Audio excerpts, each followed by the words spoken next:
तुमच्या जीवनामध्ये सुख प्राप्त झाल्याशिवाय राहणार नाही. पण महाराज तो देव आपला करून घेण्यासाठी नेमकं करावं काय लागेल? महाराजांनी सांगितलं तुम्हाला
माझ्या मनाला छंद छंद माझ्या मनाला छंद नित्य गोविंद गोविंद. महाराज म्हणले तुम्हाला छंद लावावा लागेल. अहो महाराज आम्हाला मरायला सवड नाही असा ठराविक काळ सांगा की तो छंद लागल्यानंतर आम्हाला सुख भेटेल. महाराज म्हणले जर तुम्हाला सुख प्राप्त करायचं असेल तर ही काया देव बनेपर्यंत छंद लावावा लागेल. गोविंद गोविंद मनाला गलिया छंद मग गोविंद ते काया भेद नाही देवाचा. तुकाराम महाराज शौचालयाला बसले. राम कृष्ण हरी जय जय राम कृष्ण हरी राम कृष्ण हरी जय जय राम कृष्ण हरी राम कृष्ण हरी जय जय राम कृष्ण हरी राम कृष्ण हरी जय जय राम कृष्ण हरी राम कृष्ण हरी जय जय राम कृष्ण हरी. मग बाजीरावाले अहो महाराज शौचालयाला बसल्यावर कुठं रामकृष्ण हरी असतं का? महाराज म्हणले ते तर मलाही कळते बाबा पण माझी मज झाली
वाचा छंद या नामाचा घेतला शे.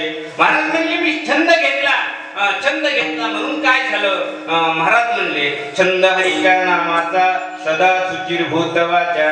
माणसानं नेहमी ज्या छंदाचा परिणाम चांगला आहे असा छंद जोपासला पाहिजे महाराज. नाही तर आम्हाला वेगळे छंद महाराज. कुणाला लग्न जमवायचा छंद, कुणाला लग्न मोडायचा छंद, कुणाला सप्ते करायचा छंद, कुणाला सप्ते मोडायचा छंद, कुणाला व्यसनाचा छंद, कुणाला लावा लावायचा छंद. मी नाही बोलत महाराज, महाराजांची भाषा. तुंगे छंदे काही देव जोडे ऐसे नाही. ज्या छंदानं देव जोडला जात नाही असा छंद माणसाला करावा तरी का? ज्या छंदानं देव जोडला जाईल असा छंद माणसानं नेहमी करावा जीवनामध्ये. नाही तर महाराज काही जणांना लावा लावायचा इतका छंद असतो महाराज, त्याच्या पोटामध्ये कधी काय राहील तर महाराज सूर्य दिशा बदली. महाराज कधीच माणसाच्या पोटामध्ये काय राहत नाही, बायाच्या राहत नाही, पुरुषाच्या राहत नाही. एका नगरीमध्ये एक राजा होता. लक्षपूर्वक काय बरं का पोरांनो? एका नगरीमध्ये एक राजा होता. राजाच्या डोक्याला 6 इंच शिंग होते. किती? किती? 6 इंच शिंग होते. पण राजाला वाटायचं की लोकांना मी कळूनच देणार नाही की डोक्याला 6 इंच शिंग आहेत म्हणून. राजा प्रत्येक महिन्याला नगरीतल्या एका नागाला बोलवायचा, कठीण करायचा. कठीण वाढली की आणि कठीण केली की त्या नागाला मारून टाकायचा. मारून टाकलं की डोक्यावरती टोप घालायचा. डोक्यावरती टोप घातला की लोकांना दिसायचं नाही की ह्या राजाच्या डोक्याला शिंग आहेत म्हणून. प्रत्येक महिन्याला कठीण वाटली की राजानं नागाला बोलवायचं. प्रत्येक महिन्याला असंच व्हायचं. प्रत्येक महिन्याला झाल्यानंतर प्रत्येक महिन्याला तो न्हावी मारला जायचा. न्हावी मारल्यानंतर राजाची कठीण व्हायची, न्हावी मरण पावायचा. दुसऱ्या महिन्याला लगेच दुसरा न्हावी. असं करता करता करता करता नगरीतले सगळे न्हावी मेले. सगळे न्हावी मेले महाराज. शेवटचा एक न्हावी उरला, त्याचं नाव दादा न्हावी. काय रे पोरांनो? दादा न्हावी. दादा न्हाव्याला बोलावलं. दादा न्हाव्यानं कटिंग केली. दादा न्हाव्याची खूळ लक्षात आली. दादा न्हाव्याने राजांना नमस्कार केला. राजे साहेब, यापुढे मी तुमची कटिंग करत जाईल. देवाची शपथ घेऊन सांगतो, आईची शपथ घेऊन सांगतो, माझ्या बायकोची शपथ घेऊन सांगतो, मी कुणाला सांगणार नाही. पोटात काय राहत नाही याच्याबद्दल सांगतोय मी बरं का. मी कुणाला सांगणार नाही. राजाने सांगितलं हो, अजिबात कुणाला सांगायचं नाही. प्रत्येक महिन्याला यायचं, माझी कटिंग करायची. कटिंग केलं की मला टोप घालायचं आणि निघून जायचं. मी तुला पगार देत जाईल. तू अजिबात कुणाला सांगायचं नाही. तो न्हावी म्हणतो राजे साहेब मी कुणाला सांगणार नाही. महाराज 1 दिवस झाले, 2 दिवस झाले, 3 दिवस झाले, 8 दिवसाचा कालावधी उलटून गेला. पण न्हाव्याच्या पोटात आता ते न्हावी शेवटी, आता तो वारी शेवटी न्हाव्याच्या पोटात काय राहिला. मग न्हाव्यानं जिथं तिथं कुणाला न सांगता राजाला वाटलं, न्हाव्याला वाटलं जर बायकोला सांगावं तर ही गोष्ट एक ना एक दिवस राजांपर्यंत जाईल आणि राजापर्यंत ही गोष्ट गेल्यानंतर राजा मला मारून टाकेल. न्हावी जंगलात गेला आणि जंगलात गेल्यानंतर एका झाडापुढं उभा राहिला आणि झाडाला म्हणायचा राजाच्या डोक्याला शिंगा येतो, राजाच्या डोक्याला शिंगा येतो, राजाच्या डोक्याला शिंगा येतो, राजाच्या डोक्याला शिंगा येतो. पोटात राहिला महाराज, पोटातच राहिला. काय करेल त्या झाडाला सांगायचा राजाच्या डोक्याला शिंगा येतो, राजाच्या डोक्याला शिंगा येतो. 2 तास त्या झाडापुढं त्यानं कथन केलं महाराज. दुसऱ्या दिवशी सुतार आला. सुतारानं ते झाड कापलं. कापल्यानंतर महाराज कापल्यानंतर एकाची बासरी बनवली. ऐका माझ्या दादानं लक्षपूर्वक. एकाची बासरी बनवली, एकाची पेटी बनवली आणि एकाची महाराज तबला बनवला. आणि महाराज राजानं नगरीमध्ये संगीत मैफिल ठेवली आणि संगीत मैफिलीला महाराष्ट्रातले देशातले नामवंत महाराज गुणवान गायनाचार्य वादनाचार्य बोलवले. आणि बोलवल्यानंतर त्या संगीत मैफिलीमध्ये ज्या लाकडाचं पेटी, ज्या लाकडाची बासरी आणि ज्या लाकडाचा तबला बनवला होता ते सगळं साहित्य त्या मैफिलीमध्ये आणलं आणि मग बासरीवाल्यानं वाजवायला सुरुवात केली. संगीत मैफिल सुरू झाली आणि बासरीवाल्यानं वाजवायला सुरू केली. बासरी वाजवायला सुरू केली. बासरी म्हणायची राजाच्या डोक्याला शिंगा येतो, राजाच्या डोक्याला शिंगा येतो, राजाच्या डोक्याला शिंगा येतो. पेटी म्हणायची तुला कुणी सांगितलं, तुला कुणी सांगितलं, तुला कुणी काही काय घरी गेल्यावर कळत, तुला कुणी सांगितलं, तुला कुणी सांगितलं. तबला म्हणला दादा ना दादा ना दादा ना. अहो वृक्षाच्या पोटात राहिना ते माणसाच्या पोटात का राहील. महाराज म्हणले असा लावा लाव्याचा छंद करण्यापेक्षा ज्या छंदानं देव जोडला जाईल असा छंद करा. सोंगे छंदे काही देव जोडे ऐसे नाही, छंद हरीच्या नामाचा सदा सुचिर होत वाचा. ज्या छंदानं वाचा सुचिर होत वाचा सुचिरभूत होईल असा छंद करा. आमच्या कानोपात्रीनं छंद केला बघा. वेश्या व्यवसाय होता. अरे ऐका माझ्या दादांनो, लाख लोकांची काम इच्छा पूर्ण करणं हा व्यवसाय होता, पण छंद देवाच्या नामाचा लावला. बिदरच्या बादशाहाची माणसं माझ्या कानोपात्रीच्या मागे लागली. बिदरच्या बादशाहाची माणसाचा हेतू होता, अरे माझ्या कानोपात्रीला पकडायचं आणि त्याच्या देहाची विक्री करायची. महाराज माझ्या कानोपात्रीनं देवाचा छंद लावला. काय परिणाम झाला? एक वेशेची मुलगी भक्ती करून धन्य झाली. कानोपात्रीला देवानं मंदिरात जागा दिली. संत तुकोबाचे झाली, संत तुकोबाचे झाली. पाठी नामदेव पायरी धनी मलाही दाखवाना. विठुरायाची पंढरी धनी मलाही दाखवाना. विठुरायाची पंढरी. कानोपात्रीनं देवाच्या नामाचा छंद लागला. भगवान परमात्म्यानं मंदिरामध्ये जागा दिली. भगवान परमात्म्याचं दर्शन घ्यायचं असेल तर अगोदर कानोपात्रीचं दर्शन घ्यावं लागतं. लोक म्हणत होते, अगं मिरे तुला काही कळतं का नाही? अगं मिरे या वयामध्ये लग्न करायचं असतं, संसार थाटायचा असतो. या वयामध्ये गळ्यामध्ये विणा घालून कुठं देवाच्या समोर नाचायचं असतं का? मीराबाईला देवाच्या नावाचा छंद लागला. मीराबाईनं संपूर्ण देह आपला देवासाठी समर्पित केला. परिणाम काय झाला? मीराबाईसाठी घेतो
मीराबाईसाठी घेतो विषप्याला. रामाजीचा झाला पडेवार. मीराबाईसाठी देवानं विष पिलं. अहो एवढंच नाही, माझ्या शबरीनं देवाचा छंद लावला. श्रीराम राम जय जय राम, श्रीराम जय राम जय जय राम, श्रीराम राम जय जय राम, श्रीराम जय राम जय जय राम, श्रीराम जय राम जय जय राम, श्रीराम जय राम जय जय राम, श्रीराम राम जय जय राम, श्रीराम जय राम जय जय राम, श्रीराम जय राम जय जय राम, श्रीराम जय राम जय जय राम. शबरी मातेनं माझ्या भगवान परमात्म्याच्या नामाचा छंद लावला. शबरी माता वनामध्ये राहत होती. खायला अन्न नाही रे, अंगावरती घालायला कपडे नाहीत. भगवान श्री रामचंद्रजी आपल्या भावासोबत लखनजी सोबत त्या झोपडीमध्ये जातात. गेल्यानंतर शबरी माता बसायला रामप्रभूजींना आसन टाकते आणि आसन टाकल्यानंतर शबरी माता रामचंद्र प्रभूजींना विचारते, प्रभूजी काय खायचं तुम्हाला? प्रभूजी म्हणतात, काय देतेस तू शबरे? शबरी म्हणते, माझ्या घरामध्ये बोर आहे. महाराज शबरी माता ती बोर घेतीये. शबरी माता बोर घेतीये, पण प्रभूजींना बोरामध्ये एखादी आळी जाऊ नये म्हणून, किडक जाऊ नये म्हणून ती बोर सतत चाकतीये आणि ते उष्ट बोर प्रभूजींच्या हातामध्ये देतीये. काय भाव होता महाराज? प्रभूजी शबरीचे उष्ट बोरे खातायत. लखनजी विचारतायत, प्रभू रामचंद्रजींना विचारतायत, भैया या बिल्डिंगच्या पुरीचे कुठं उष्टी बोर खात असतात का? प्रभूजी म्हणतायत, रामचंद्र रघुनाथजी प्रभूजी म्हणतायत, अरे लखन तू सुद्धा खा, शापुरीचे जर उष्टे बोर खाल्ले तर माझा आत्मा पवित्र होतो. त्याचं एकच कारण आहे, ऐका महिमा आवडीची बोरे काय भिल्लीची. फक्त छंद लावला, छंद लावल्यानंतर हा परिणाम झाला. आमच्या जनाबाईने देवाचा छंद लावला. सुंदर माझे गाते गे फिरे बहु देगी, ओव्या गाऊ कौतुके तुये देवा विठ्ठला, ओव्या गाऊ कौतुके तुये देवा विठ्ठला. पांडुरंग परमात्म्याने यावं, काय परिणाम व्हायचा. झाड लोट करी जनी घेर भरी चक्रपाणी, जनी बैसली नायाला पाणी नाही विसनाला. घाई गडबडीमध्ये जनाबाईंना स्नानाला बसावं, आंघोळीला बसावं. जगाच्या बापानं हातामध्ये चरबी घेऊन ते तापलेल्या पाण्यामध्ये ते गार पाणी करण्यासाठी जगाच्या बापानं यावं. हा फक्त छंदाचा परिणाम आहे. अहो एवढंच काय, तुम्हाला मी एक सांगून जाईल. महाराज, मडके घडवणं प्रपंच एका परमार्थ आहे. विचारतो तुम्हाला मी, मडके घडवणं प्रपंच, मडके घडवणं प्रपंच. पण प्रपंचातल्या मडके घडवण्याच्या छंदानं देव मिळून गेला. गडी माती वाई गोऱ्या कुंभाराची, हुंडी त्या मेत्याची अंगी भरी. यात काय नवल रे, चपला शिवण्याच्या छंदानं देव मिळून दिला. चर्म रंगू लागे रोहिदासा संगे, कबीराच्या मागे शिलेवेणी. हो दादा, चपला शिवण्याच्या छंदानं देव मिळून दिला, मडके घडवण्याच्या छंदानं देव मिळून दिला. यात नवल नाही. विचारतो मी तुम्हाला, मला सांगू द्या मला, माछ विकणं पाप आहे का पुण्य? माछ विकणं पाप आहे, पण माछ विकण्याच्या प्रपंचातल्या छंदानं सुद्धा देव मिळून दिला. महाराज, सजन कसाया विकू लागे मांस, माळ्या सावतास कुरकू लागे. छंदानं जर देव मिळत असेल तर तो छंद का माणसानं करावा नाही? मग त्या देवाचा छंद लागला तर काय होतं? नाम उच्चारिता कंठी, पुढे उभा जगजेची. आणि तो पांडुरंग परमात्मा एकदा भेटला रे भेटला, जीवनामध्ये सुखाची कमतरता भासत नाही. अभंगाच्या पहिले